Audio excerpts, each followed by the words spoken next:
Upleta police સ્ટેશનની અનોખી પહેલ હેઠળ સાયબર ડાયરો નામનો સાયબર અવેરનેસ કાર્યક્રમ યોજાયો। આ કાર્યક્રમ એએસપી સિમરન ભારદ્વાજની અધ્યક્ષતામાં બાપુના બાવલા ચોક ખાતે આયોજિત થયો હતો। કાર્યક્રમમાં લોકોને જણાવવામાં આવ્યું કે રાજ્યમાં વધતા સાયબર ક્રાઇમ સામે કેવી રીતે બચી શકાય। જો ઉપલેટા પોલીસ વિસ્તારનું કોઈ વ્યક્તિ સાયબર ક્રાઇમનો ભોગ બને તો તરત જ ભારત સરકારની સાયબર હેલ્પલાઇન 1930 પર કોલ કરી ઉપલેટા પોલીસને જાણ કરી શકે છે।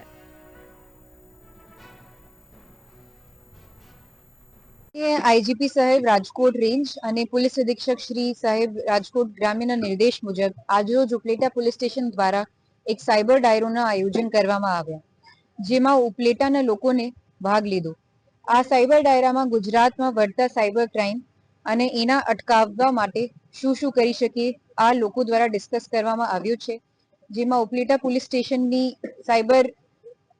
ક્રાઇમ્સના વિરુદ્ધ જે કાર્યવાહી છે એની પણ ડિસ્કસ કરવામાં આવી છે અને લોકોમાં આ અવેરનેસ ફેલાવવામાં આવી છે કે કોઈ પણ ઇન્સાન સાયબર ક્રાઇમનો ભોગ બની શકે છે અને એમાં એવું કોઈ દોષ નહીં થાય અને એવું કોઈ બનાવ કોઈના સાથે બનીએ તો આ જે ભારત સરકારની સાયબર હેલ્પલાઇન છે 1930 એટલે કે 1930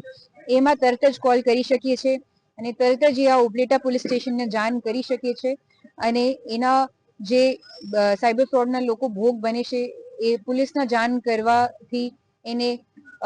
લગભગ જેટલું પણ થઈ શકે એટલું 1930માંથી ઓનલાઈન પૈસા રિફંડ મળે છે અને જે અપરાધી છે એના સુધી પણ પોલીસ પહોંચે છે।